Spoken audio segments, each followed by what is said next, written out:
here on the 8 Count Boxing Hour. But right now, we'd like to acknowledge a letter we received.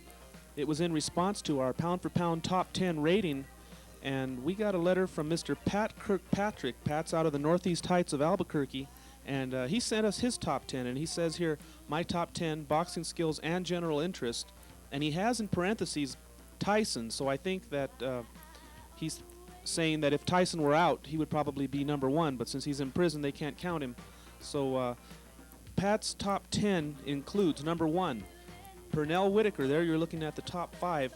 He has Pernell Whitaker listed at number 1, Evander the Real Deal Holyfield number 2, and even though Evander lost his heavyweight title, Pat does say that he's including general interest, so in other words, I think he might be an Evander Holyfield fan. Number 3, Roy Jones Jr. I agree with you there, Pat. Roy Jones is a tremendous talent, and depending on how he does with James Toney coming up real soon, he may go to the top of that list. I think he's just an incredible talent, and if he can get by James Toney, who will not be easy, then I would say Roy Jones definitely is in the top 5.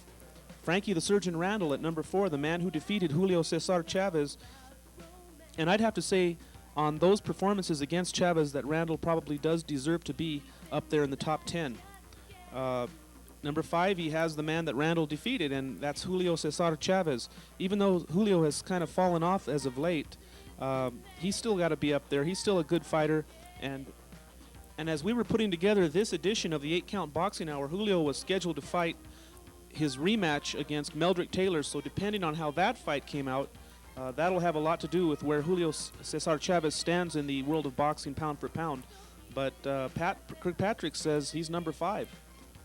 We now move into the second half of his top 10 list. Number 6, he has Johnny Tapia, our own babyface assassin, Johnny Tapia, who is tentatively scheduled to fight for the vacant WBO World Super Flyweight Championship. And Johnny Tapia, who's made a tremendous comeback, still undefeated, and Pat has him at number 6. Right behind him at number 7, Kid Dynamite, Danny Romero Jr., with that hard-fought victory in defense of his NABF title on ESPN, that against Manuel Herrera, who was rated number 5 in the world at light flyweight. And Danny Romero continues to move up, and Pat seems to think the same, as he has Danny rated number 7 in the world pound for pound. Number 8, Orlando Canizales. Well, I think Orlando, I left him off of my list completely, and Pat Kirkpatrick rightly has him at number 8. Maybe Orlando belongs a little higher. He's achieved a lot. He's been a champion for I don't know how many title defenses, and he has a big defense coming up, also tentatively scheduled against Sergio Reyes. Orlando Canizales, a tremendous fighter, one of my all-time favorites. Number 9, he has Kevin Kelly. Kevin Kelly, the world champion. He's a featherweight. He's a fast-handed, quick-moving boxer, and he's got a little bit of punch too, and he's really been coming up as of late, becoming very popular, fighting on HBO several times, and he's a good fighter, and Pat has him at number 9.